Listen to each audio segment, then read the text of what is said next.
Bueno, hoy estamos con la senadora del Pacto Histórico, precandidata presidencial María José Pizarro. Ha sido senadora, representante a la Cámara. Se puede decir que actúa como una especie también de jefe de la bancada del Pacto en el Senado, donde coordina muchos proyectos del gobierno, los votos que se deciden allí, y pues ahora quiere convertirse en la primera mujer presidenta de Colombia.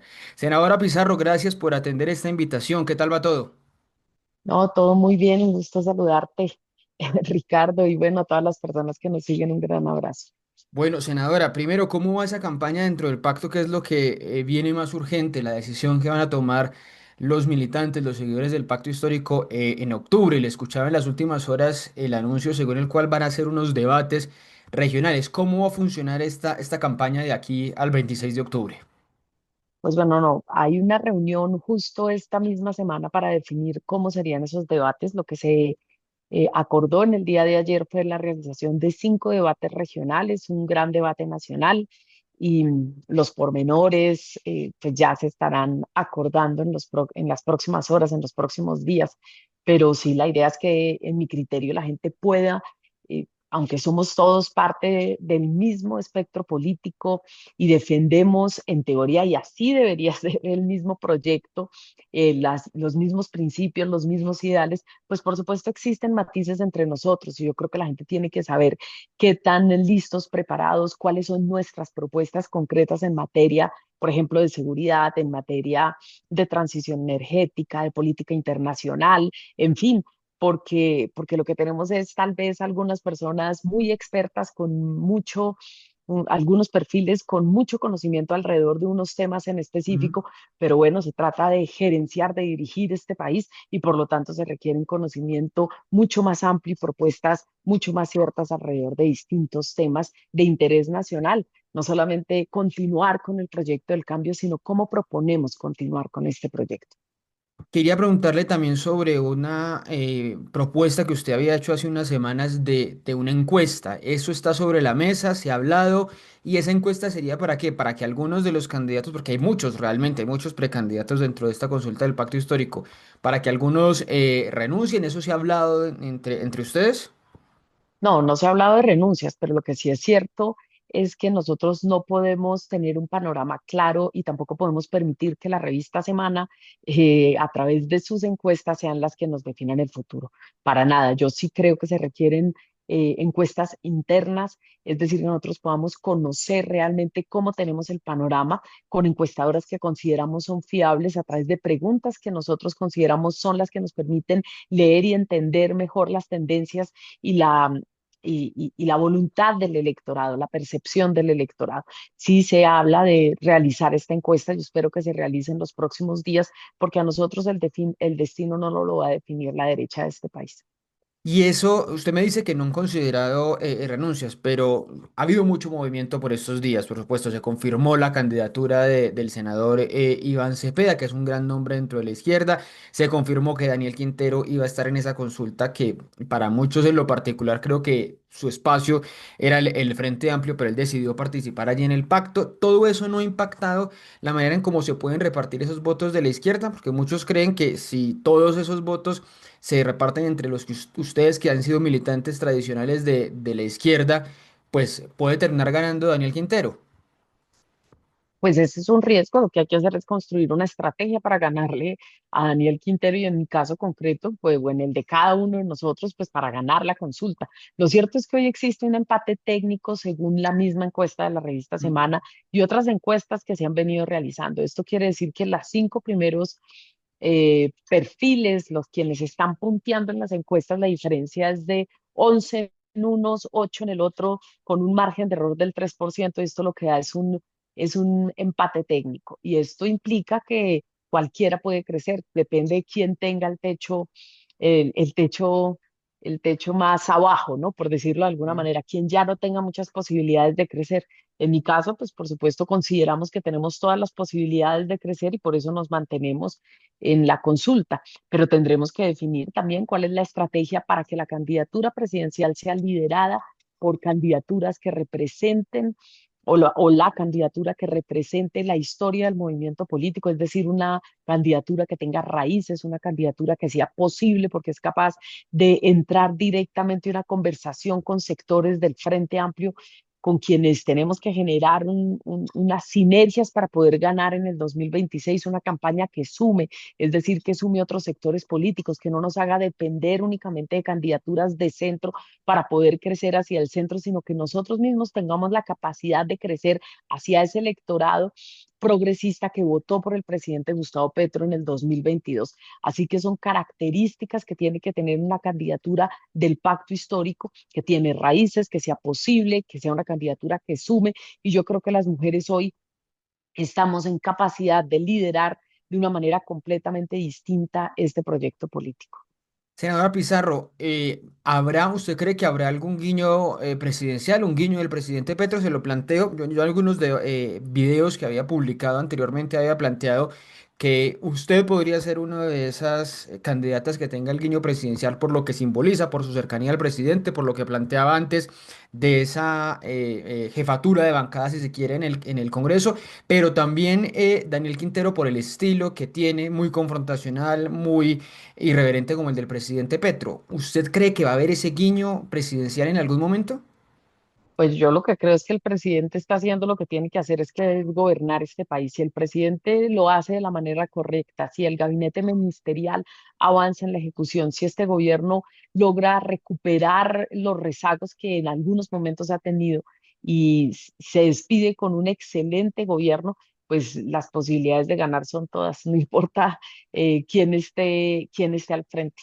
No, pero Ahora, digo ahora en la de octubre. Ahora en la de ah, la de octubre. octubre, Sí. vale. No, lo que pasa es que yo creo que no se trata de ganar las elecciones en octubre. Por supuesto que entre nosotros se trata de constituir o de elegir Ujú. una candidatura única, pero aquí se trata de ganar las elecciones en el 2026. Y quien esté pensando que esta consulta es solamente para ver cómo voy yo, pues entonces creo que está en la consulta equivocada. Creo que se trata es de ver cuál es la candidatura posible, como con las características que más o menos he venido delineando en esta entrevista, pero que nos permita ganar las elecciones en el 2026. Ese es el objetivo primordial, porque aquí se trata de darle una segunda oportunidad al país y por lo tanto que tengamos una segunda etapa del cambio. Si no, pues sencillamente vamos a quedarnos en el cómo voy yo y yo creo que esta fuerza política ha madurado lo suficiente como para superar esa etapa y poder plantear la continuidad de un modelo de país que ha estado gobernando y el presidente, vuelvo y repito, más allá de los guiños, tiene que dedicarse a gobernar, a hacerlo muy bien para garantizar que esa segunda etapa del cambio sea posible. Y, y lo demás, pues creo que son rumores que existen porque lo que tenemos que hacer nosotros es ganarnos el cariño, el respeto y la confianza de la gente para la conducción de este proyecto político. Senador, hablaba usted en estos términos de segunda etapa, segunda oportunidad, continuar el proyecto del cambio. Ya le voy a preguntar un poco qué significa eso, pero quisiera hacerle solamente una pregunta, no solo de octubre, sino de marzo. ¿Cómo se imaginan ustedes ese frente amplio? ¿A quiénes invitarían? ¿A quiénes no? Porque ustedes seguramente han visto que se está conformando un gran bloque antipetrista en el que solo, digamos, el único requisito, yo he dicho por estos días, para estar ahí es haber sido siempre antipetrista. Pero, ¿qué se imaginan ustedes? ¿Quiénes cree usted que pueden estar en este frente amplio, aparte, por supuesto, de los que van a quedar en la consulta del pacto y que algunos van a quedar, entre comillas, pues ya por fuera de competencia? Pues mira, lo cierto es que este proyecto político mantiene un porcentaje aproximado entre el 35 y el 40% y lo dicen las mismas encuestas. El Mm. 40% de los colombianos votarían en una consulta del pacto histórico y el presidente mantiene, digamos, un núcleo fuerte que, que, bueno, que por supuesto asusta al contradictor político, ¿no? Ellos lo que están es asustados porque no tienen organización, no tienen ruta y tampoco tienen liderazgos definidos y eso hace que bueno, que empiecen a mirar cómo pueden hacer para recoger de todos lados e intentar ganar esta contienda presidencial. Esto es lo primero y nosotros no podemos caminar con el susto, lo que tenemos que caminar es con la certeza, con quienes creemos que podemos trabajar, con quienes creemos que podemos configurar un frente amplio. En primer lugar, los sectores de derecha también tienen muchos enemigos en este país. Eso implica que hay sectores que tampoco quieren regresar al pasado que ellos están proponiendo, que han entendido que este proyecto ha planteado un ejercicio democrático donde otros sectores del país están gobernando, donde hay gente que jamás habría podido acceder al poder ni al gobierno.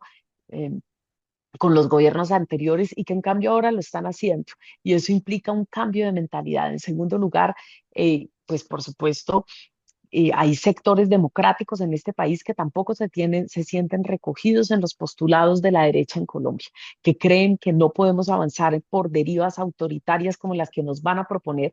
Y vas a ver tú que entre más nos estemos acercando al 2026, más a la deriva será ese perfil autoritario, es decir, más buscarán digamos, acercarse a, a lo que en mi criterio sería un juego antidemocrático, una propuesta antidemocrática, y eso lo vamos a ver con toda claridad. Hay perfiles propagandistas de la mentira, hay perfiles que tienen una gran cola y escándalos de corrupción, no solamente de ellos, sino de las fuerzas políticas que les han rodeado y por eso se sacuden de su propia historia, porque su historia es vergonzante en términos de lo que ha sido la administración pública de nuestro país.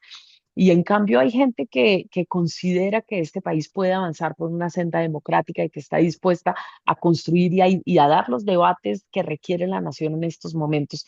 Y la sociedad tiene que elegir si quiere regresar al pasado que Mm. ya hemos vivido o si quiere aventurarse por caminos diferentes. Estamos en la transición de la transición y eso también tiene que entender la gente. Al presidente Gustavo Petro le tocó casi que abrir el camino, Mm. pero hoy Colombia ha cambiado y Colombia no es la misma y hay contingentes inmensos de la población colombiana que no van a volver al olvido, que no van a volver a la desigualdad territorial y la desigualdad social que nos han propuesto y que han sido incapaces de superar y que hoy, pues por supuesto, nos ponen en esta dicotomía de qué es lo que tenemos y cuál es el país en el que queremos vivir. Lo cierto es que Colombia tiene que construir un plan para los próximos años. Yo he hablado de un plan de 2026 al 2050 que Mm. implique que pensemos de manera muy seria cuál es la Colombia que queremos para el 2050, cuáles son los proyectos de infraestructura, cuál es el modelo de seguridad, cuál es el modelo económico sobre el cual pretendemos avanzar, cuáles son los sectores estratégicos que vamos a potenciar.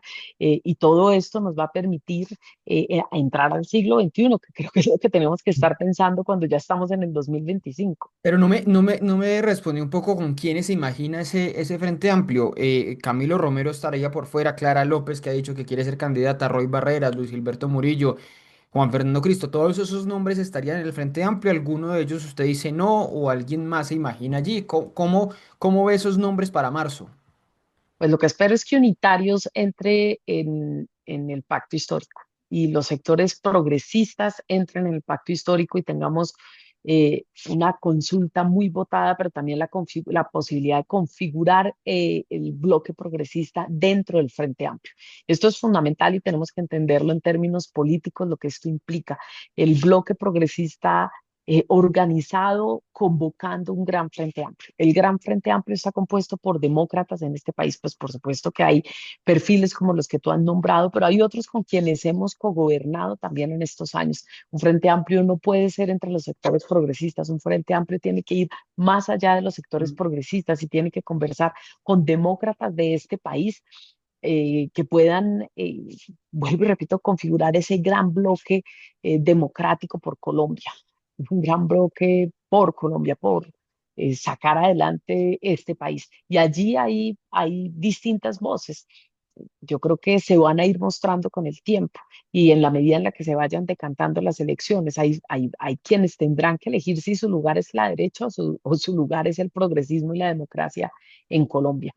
Y, pero eso sí tenemos que ser muy claros, nosotros tampoco vamos a hacerlo con cualquiera. Yo creo que es gente que inclusive dentro de la política tradicional esté dispuesto a abandonar las prácticas de la política tradicional, porque no podemos vivir lo que hemos vivido en términos de lo que han sido presencias a veces cuestionables dentro del gobierno que nos han puesto en un vaivén, sino todo lo contrario, personas que estén dispuestas a abandonar las prácticas tradicionales de la política y eso implica un cambio en la política de nuestro país. Y ahí es cuando planteamos una segunda etapa del cambio.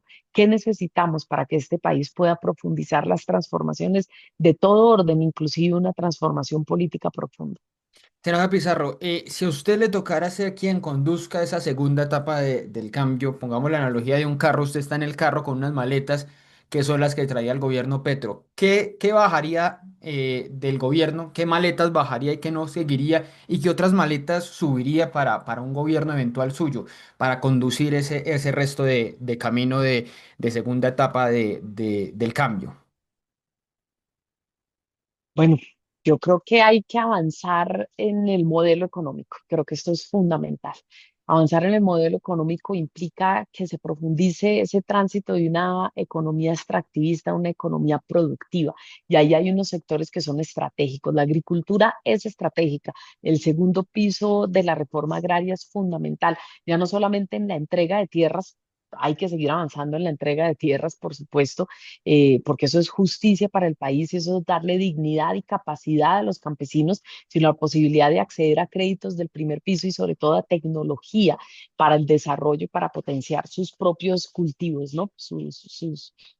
eh, bueno, sí, lo que están cultivando. En segundo lugar, la transición energética. Colombia puede ser potencia de la transición energética en el continente, no solamente porque tenemos una posición geoestratégica perfecta, con altos vientos, con mucha radiación solar, la posibilidad de captarlo y los proyectos de infraestructura que en este gobierno se han multiplicado por 10, tenemos que potenciarlo aún más. Inclusive la conexión del continente que ha propuesto el presidente Gustavo Petro en distintos escenarios internacionales tiene que ser una realidad porque nos permite inclusive exportar energías limpias, pero también no hacerlo de cualquier manera. Se requiere avanzar en ese sentido, pero poder entregarle a la gente una transición energética justa, esto que implica soberanía energética. Ya se ha hecho con las comunidades energéticas, con las instituciones educativas energéticas, los hospitales y las instituciones de salud Mm. energética. Esto implica que la gente pueda reducir de manera sustancial los altos costos de la energía y eso en regiones como el Caribe es fundamental porque potencia no solamente la economía popular, sino también las empresas. Necesitamos avanzar. El arte y la cultura han sido también motores de la economía en este gobierno. Esto lo hicieron de alguna manera Corea del Sur. En su momento se planteó que las industrias creativas iban a ser el eje del desarrollo económico. Así sucedió y así es en este momento con una gran penetración cultural. Nosotros tenemos todo para poder potenciar el arte en nuestro país, para poder potenciar la cultura y y hoy, como lo han demostrado las cifras, son sectores que están en crecimiento, que son motores del crecimiento económico y que debemos seguir potenciando. Y finalmente el turismo, pero ahora hay que plantearnos qué tipo de turismo también queremos fomentar en el país. Yo creo que un turismo comunitario y un turismo sostenible son fundamentales para potenciar este sector de crecimiento económico. Entonces ahí Senadora, tenemos sí, una dígame. mirada alrededor del tema económico que creo que es fundamental y alrededor de eso, pues por supuesto se vienen también las reformas sociales que son fundamentales, que hoy están en vilo y que tienen que salir adelante, las tres reformas que ha planteado este gobierno. Sobre lo del modelo económico, y ya le pregunto también sobre las reformas, que me parece interesante cómo van a seguir adelante después de la época post-Petro. Sobre el modelo económico, usted planteaba los temas de extractivismo y el modelo económico, pero ¿no siente que el electorado colombiano se dio cuenta de alguna manera durante estos 4 años que esa idea de frenar la locomotora petrolera, si se quiere, trae consecuencias? Por ejemplo, por un lado, lo que tiene que ver con el incremento de las facturas del gas; por el otro lado, lo que tiene que ver con las utilidades de Ecopetrol, que han caído radicalmente, y por eso algunos candidatos, como bueno, por ejemplo Claudia López, que antes era anti-fracking, ahora dice que es pro-fracking, sobre todo pensando en eso, pensando en que hay que seguir explotando hidrocarburos. ¿No cree que seguir diciendo que hay que frenar el extractivismo va en contra de lo que están pensando los electores, los ciudadanos colombianos para el próximo año? No, no, es que no estamos hablando de frenar el extractivismo. En este gobierno se ha seguido extrayendo petróleo, carbón y se han encontrado inclusive yacimientos de gas offshore que nos dan autonomía en términos de gas para las próximas décadas. Mm. Este gobierno sigue explorando y además sigue explotando petróleo, pero son fuentes agotables, no son renovables. Nosotros tenemos carbón hasta el 2034 y petróleo hasta el 2050 y después de eso, ¿qué vamos a hacer? La transición energética es ahora y además tenemos el cambio climático encima y no son discursos catastrofistas, es una realidad. Entonces lo que nosotros estamos hablando es de transición y la transición la puedes acelerar o la puedes frenar. Lo que están proponiendo algunos sectores es que frenemos la transición energética y que nos enfoquemos única y exclusivamente en sacar hasta la última gota de petróleo, aun cuando eso nos ponga en un grave riesgo hídrico en el futuro, de acceso a recursos hídricos en el futuro. Yo creo que nosotros tenemos que tener una mirada mucho más equilibrada y mucho más inteligente.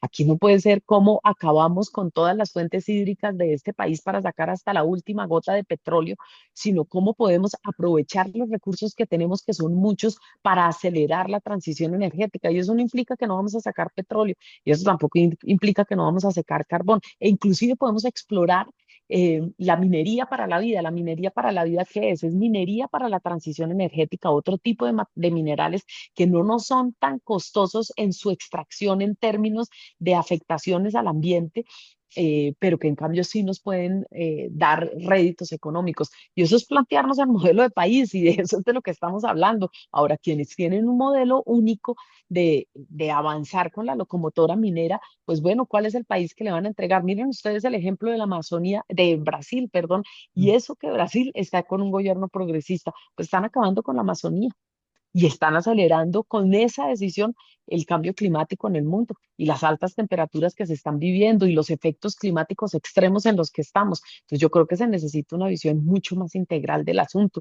pero aquí no se trata de no volver a explotar, a explorar, de no volver a, perdón, de no volver a sacar los recursos que hoy están. Se trata es de cómo vamos a acelerar la transición energética. Y es más, Ecopetrol tiene que ser la empresa motor de la transición energética. De eso se espera de una empresa que está en un tránsito cuando hay un modelo en tránsito. Y lo que buscamos es que había una propuesta en el Congreso de la República para que Ecopetrol pueda ser Ecominerales, es decir, la Sí. empresa del Estado que facilite y que garantice la transición energética. Pero cuando nosotros tenemos soles como los que tenemos en la costa atlántica y en la costa caribe de nuestro país, cuando nosotros tenemos los altos vientos que tenemos, pues por supuesto podemos plantearnos otros tipos de producción de energía. Fíjate que, por ejemplo, estuve en el distrito de Agua Blanca, Vale. 2.500 familias que tienen paneles solares encima de sus casas hoy están pagando 0 pesos. ¿Qué implicaría eso para la costa Caribe? ¿Qué implicaría que nosotros tuviésemos, como lo tienen otras naciones del mundo, encima de cada uno de los techos de nuestras casas, paneles solares que además puedan alimentar en términos energéticos la red nacional? Pero eso lo prometió el presidente Petro desde 2018 incluso y no se ha materializado. ¿Cómo Pues llevar a que eso pase? no ganó en el 2018, Sí. entonces era muy difícil No, porque ahí pero pues avanzó, en el fue la propuesta 22. de Duque y se ha hecho ahora, se ha hecho. Hemos multiplicado por 10 los proyectos de transición energética, por 10, que es 10 veces más barata en su producción que la energía térmica. Claro que se ha hecho y se ha hecho mucho. Lo que pasa es que no responde a la industria petrolera de este país, que también tiene que cambiar porque son recursos, son fuentes agotables, no van a durar para siempre. Entonces, las empresas mismas, como lo han hecho en otras naciones, los grandes conglomerados energéticos han transitado también hacia modelos diferentes, incluso la industria automotriz. La industria automotriz ha venido transitando hacia los carros eléctricos y Claro, no la quedarnos solo en electrificación. los, esos son avances tecnológicos, pero nosotros tenemos que invertir en investigación, en desarrollo. Esto es lo que nos permite es ponernos a tono con el mundo, pero nosotros podemos seguir siendo única y exclusivamente naciones digamos, productoras de materia prima, o podemos ser naciones que tienen otras potencialidades y otros desarrollos. Nosotros hemos demostrado, hemos cambiado la imagen de Colombia en el mundo. En estos años, cuando hablamos Colombia, el país de la belleza, y mediante un eslogan logras que llegan 7 millones de turistas en un año. Hoy hemos recibido en el primer semestre 2,5 millones de turistas a Colombia.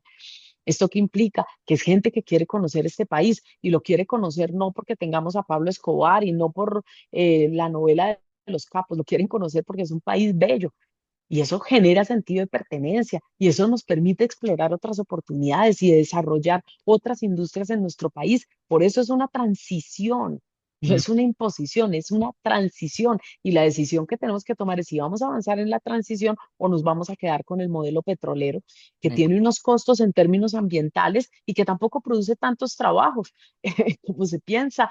Por eh, supuesto que puede haber una transición inclusive laboral, una reconversión laboral de las personas que trabajan en el sector de los hidrocarburos. me gusta esa frase de que no es imposición, que es transición. Me parece interesante para seguir vendiendo un poco más esa idea de la transición energética. Quiero cambiarle de tema un par de temas adicionales antes de terminar y es un planteamiento que está en muchas encuestas de los problemas más importantes para los colombianos. Uno, seguridad y otro, salud. Quiero preguntarle por seguridad porque la percepción que hay para muchos es que el gobierno o los gobiernos progresistas en general no saben cómo manejar la seguridad y que ese que es un flagelo que están viviendo muchos colombianos hoy, pues con un gobierno progresista, con la continuidad de un proyecto progresista, pues no habría solución. ¿Qué plantearía usted diferente en temas de seguridad en esa segunda etapa que usted plantea del proyecto del cambio? Pues lo primero es una reflexión en torno al modelo de seguridad que nos han planteado en las últimas décadas, que es un modelo fracasado, Mm, igualmente fracasado. Igualmente fracasado. No hemos logrado superar los índices de violencia, ni siquiera un modelo de lucha efectiva contra las drogas, porque seguimos siendo no solamente uno de los países que más producen, sino que además los países consumidores tampoco logran consumir, tampoco logran controlar el consumo. Es decir, Estados Unidos ha invertido trillones de dólares en la lucha contra las drogas y no ha disminuido el consumo.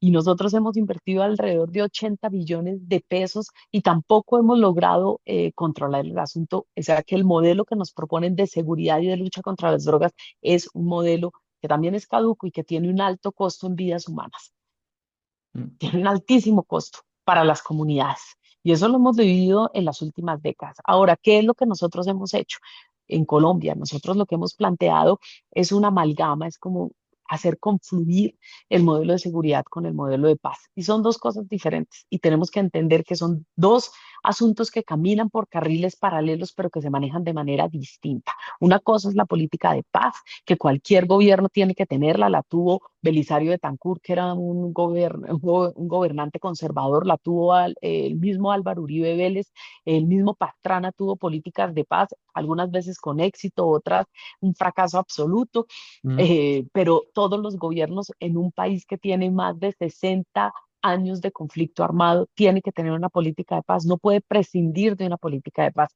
La pregunta es, ¿qué modelo de paz es el que queremos para este tiempo que estamos viviendo? No para la lucha contra insurgente, no para, no para, el modelo de seguridad democrática, sino el modelo de seguridad y el modelo de paz que requerimos para este momento en concreto. Entonces yo tengo dos propuestas allí. En primer lugar, un plan de Estado, un plan de Estado, un gran pacto de Estado por la seguridad. ¿Y esto qué implica? Que podamos incorporar distintas visiones de los distintos modelos que hemos tenido, pero también de distintas reflexiones que inclusive se han hecho a nivel territorial, estrategias de supervivencia que han tenido las comunidades.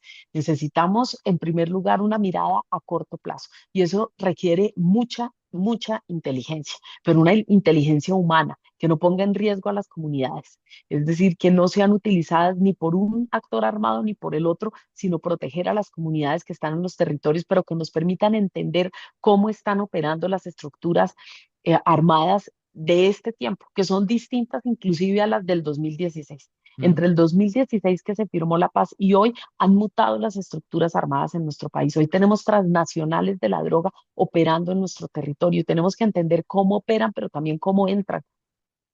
¿Cómo es que entra la mafia albanesa y controla el sur del país y nosotros no hemos entendido cómo entran los albaneses a Colombia o cómo entran las mafias mexicanas y cómo están comprando los territorios, cómo están operando en los territorios? Y esto solo lo podemos hacer de la mano, por un lado, de las comunidades, pero por el otro lado, reforzando la inteligencia. No es una carrera armamentística la que necesitamos en este momento, necesitamos mayor inteligencia.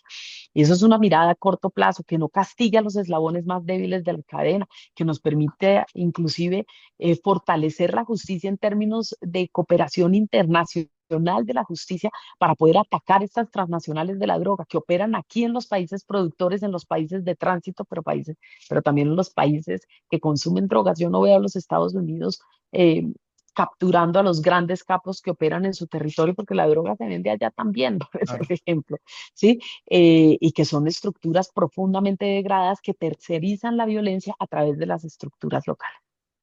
Y hoy tenemos es una tercerización de la violencia y eso tenemos que entenderlo como fenómeno. Entonces, a mediano plazo, pero también a largo plazo, cómo solucionamos y cómo superamos las condiciones estructurales que hacen que millones de jóvenes se vean abocados a la violencia. Y esa comprensión de corto, mediano y largo plazo incorpora incluso una conversación que parecería difícil, pero que es fundamental, y es cómo generamos sinergias entre el modelo de seguridad de la derecha y el modelo de seguridad humano de la izquierda y de los sectores democráticos. Y esa conversación tenemos que tenerla, inclusive con los miembros de la fuerza pública. Pero es una conversación, es un gran pacto de Estado por la seguridad, liderado por quienes quienes pueden liderar este tipo de conversaciones para construir un pacto, un nuevo modelo de seguridad para la Colombia del futuro, no para la Pero Colombia eso, del pasado. pero eso implica En- fortalecer las fuerzas militares, porque muchos dicen que es que están debilitadas, que están de baja moral. ¿Eso cómo se materializaría? Pues mira, yo no veo unas fuerzas militares en la indignidad. Mm. Nosotros lo que vemos es unas fuerzas militares a las que se les ha mejorado inclusive su salario.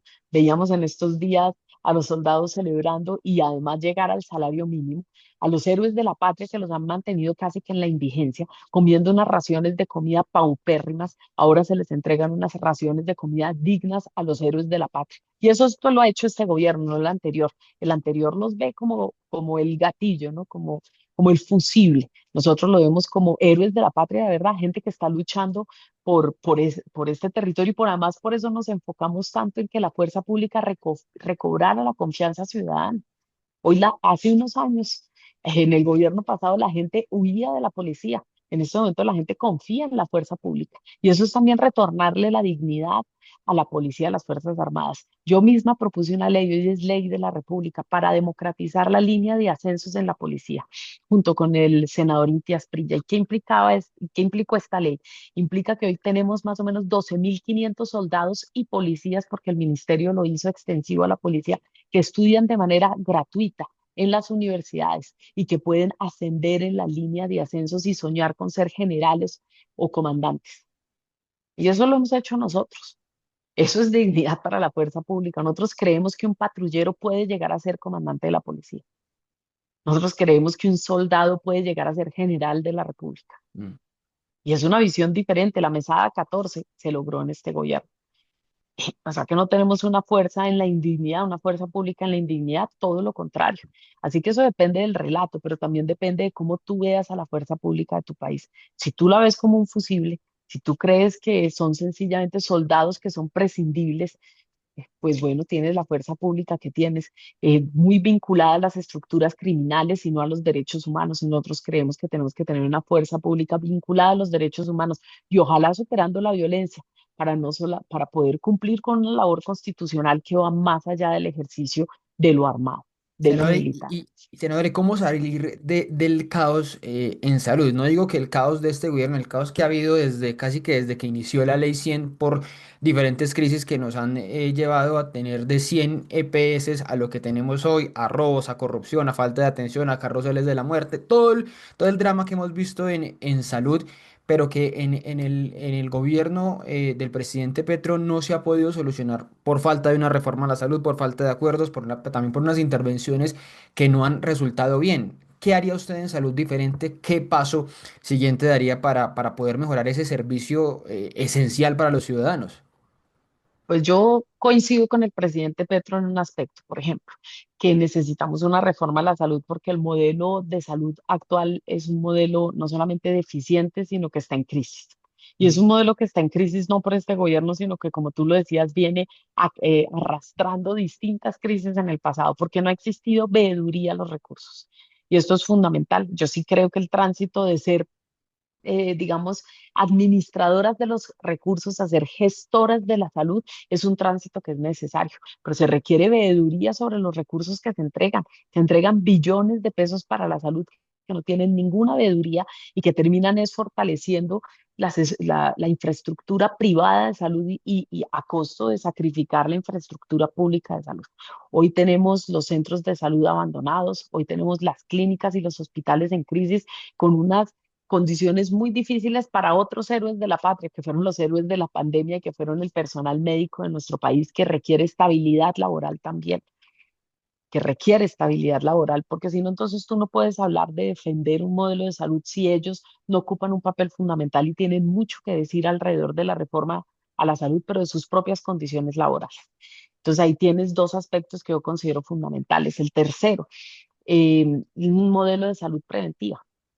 Necesitamos un modelo de salud preventiva, lo decían las abuelas, es mejor prevenir que tener que lamentar, y eso que implica que que hay toda una serie de enfermedades y de dolencias que son prevenibles, pero que la gente no puede acceder a tiempo a esta salud y que no tenemos equipos médicos que inclusive puedan acercar la medicina a la ciudadanía en regiones sobre todo apartadas. Hoy una persona se enferma en el Guaviare y tiene que viajar hasta Bogotá para poder acceder eh, a una atención del primer nivel. Y nosotros tenemos que ir creando y recuperando la infraestructura de salud de nuestro país, porque la salud es un derecho. Para algunos es una mercancía, es una empresa. eh, para nosotros pues es un derecho y esa debe ser la visión del gobierno. El gobierno tiene que trabajar con las empresas, por supuesto, pero tiene que garantizar un derecho y esa es la prioridad. Así que creo que una reforma a la salud es necesaria en ese sentido y lo que se requiere es un diálogo franco, un diálogo abierto para poder hacer ese tránsito y para que las EPS puedan hacer ese tránsito, pero que en última se le garanticen los derechos a los colombianos que no pueden verse sacrificados ni con el modelo de salud que acarreábamos, con todos los problemas que acarreaba, perdón, ni con un modelo, ni con unas empresas que no son capaces de hacer un tránsito en su propio modelo. Yo creo que se logró con la reforma pensional, se logró con la reforma laboral y tiene que lograrse con la reforma a la salud. Oiga, senadora Pizarro, ya para ir terminando, quisiera preguntarle, ¿usted ha revisado algo de la campaña presidencial de su papá en 1990? ¿Qué tanta emoción generó en algunos sectores? ¿Quiere retomar algo de esa campaña? ¿Ha visto algo para este tiempo que usted va a estar como precandidata presidencial? Sí, pues yo llevo muchos años revisando el pensamiento de mi padre y las propuestas. Por supuesto que despertó muchísima emoción. Aproximadamente, pasó en una campaña de 45 días de ser guerrillero Mm. a tener el 60% de intención de voto. ¿Y qué? ¿Qué ha pensado? ¿Qué ha visto ahí? Eh, bueno, hay dos propuestas que a mí me interesan mucho. La primera es Colombia, un país de propietarios. Yo creo que esto es fundamental, interesantísimo. Implica y va de la mano de la reforma agraria, pero también implica que en lo urbano la gente pueda ser también propietaria, incluso sentirse propietaria de su propio empresariado. Eso implica el fortalecimiento de las economías populares también, por ejemplo, que son vistas siempre como la economía informal y en cambio transitando hacia la formalización, pues pueden sentirse no solamente propietarios de su tierra, propietarios de su casa, sino también propietarias de su economía, de su propia empresa.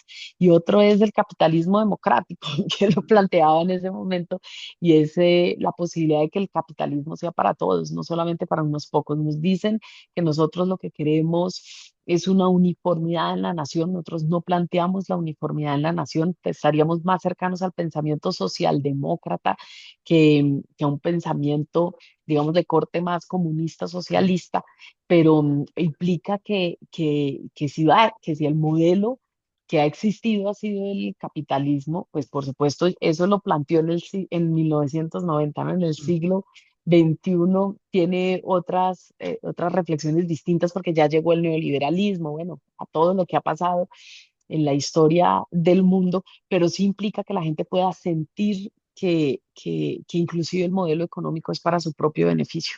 Vamos a tener la llegada de la revolución tecnológica, la innovación tecnológica promete cambiar el mundo y nosotros podemos tener, como lo dice Nexus, ¿no? En su libro, este escritor iraní, em, que tengamos contingentes enormes de la población colombiana, de la población del mundo marginalizados porque los servicios son reemplazados por máquinas, o podemos construir un modelo de conocimiento que permita que la gente pueda, eh, digamos, incorporarse a la innovación tecnológica, que la innovación tecnológica sea para todos, no Tremendo. solamente para un sector de la población. Y yo creo que esos son los asuntos que tenemos que empezar a pensar, inclusive en términos políticos, en esta campaña, por ejemplo. Nosotros mismos estamos en una contienda entre 10 candidaturas, 8 candidaturas, bueno, 10 del pacto histórico, pero hay unos que están utilizando la innovación tecnológica de manera indebida. ¿Sí? ¿Y a qué se refiere? A cómo están utilizando las redes sociales. Puede que no estén pautando en los grandes medios de comunicación, puede que no haya flujos de dineros ahí, pero no hay equilibrio en la forma en la que se están utilizando, por ejemplo, la inteligencia artificial, la innovación tecnológica, incluso la forma en que se legalizaron los bots. Y esto es muy importante porque genera desequilibrios en la información. Y todo eso tenemos que plantearlo en términos políticos, pero también en términos sociales con la llegada de la innovación tecnológica. Son los retos del futuro. Nosotros De podemos acuerdo. recoger reflexiones del pasado, pero tenemos que empezar a mirar hacia el mañana. No podemos quedarnos, vuelvo y repito, en el, en la seguridad democrática como si ese fuese el único modelo de seguridad posible. No podemos quedarnos en el neoliberalismo como si ese fuese el único modelo económico posible. Tenemos que plantearnos un modelo de desarrollo solidario y eso es lo que yo le estoy proponiendo al país. De acuerdo, senadora. Pues muchas gracias. Una última consideración. A todos los precandidatos les pido esto al final. Es una que me den una calificación de 0 a 5 de estos que les voy a mencionar. Del gobierno Petro, de 0 a 5, ¿cómo lo califica? Yo creo que un 8, 9. ¿De 0 a 5? De 0 a 5, 5. perdona, no, un Tranquila. 4. Cuatro, 4, hay cuatro, listo. errores. El Congreso, Un 2, los gremios, un 2. los medios de comunicación, También un 2. el gobierno del presidente Duque, del expresidente Duque, No, un 1. Sí se rajó del todo. el gobierno Santos. El gobierno Santos, no, yo creo que un 3. Hay cosas que sí, hay cosas que no. Y los gremios económicos diferenciando de los empresarios, ¿sí? Claro, Que sí, creo que no, es gremios, importante. gremios Sí, económicos, sí, gremios. que son los Ujú. representantes, pues los líderes gremiales Exacto. que están haciendo mucha política. El gobierno Uribe Ah, yo creo que un 2 en mi criterio, pero bueno, por supuesto es mi criterio, hay otras valoraciones. y la alcaldía de Galán, que sé que le ha hecho varios debates a la alcaldía de Bogotá actual. No, se rajó. ¿Cuánto? 2. Dos también. Bueno, pues mire que las mujeres sí califican, sus otros compañeros, otros precandidatos dan muchas vueltas para dar calificaciones. Su colega Susana Muhammad y usted han sido más directas dando calificaciones directamente. Muchas Vamos a ver gracias. ahora las coincidencias. Voy a Ah, bueno, verlo sí, ahí voy para a dar ver, pero coincidencias. son muy parecidas realmente Listo. en esas Bien, bien. calificaciones. Senadora Pizarro, pues muchas gracias por este tiempo, muchos éxitos en lo que venga en la campaña. No, a ti muchísimas gracias por la invitación. Un gran abrazo. Y a ustedes muchas gracias también por acompañarnos, por seguirnos, por compartir y por comentar. Nos vemos en una próxima entrevista con los precandidatos presidenciales.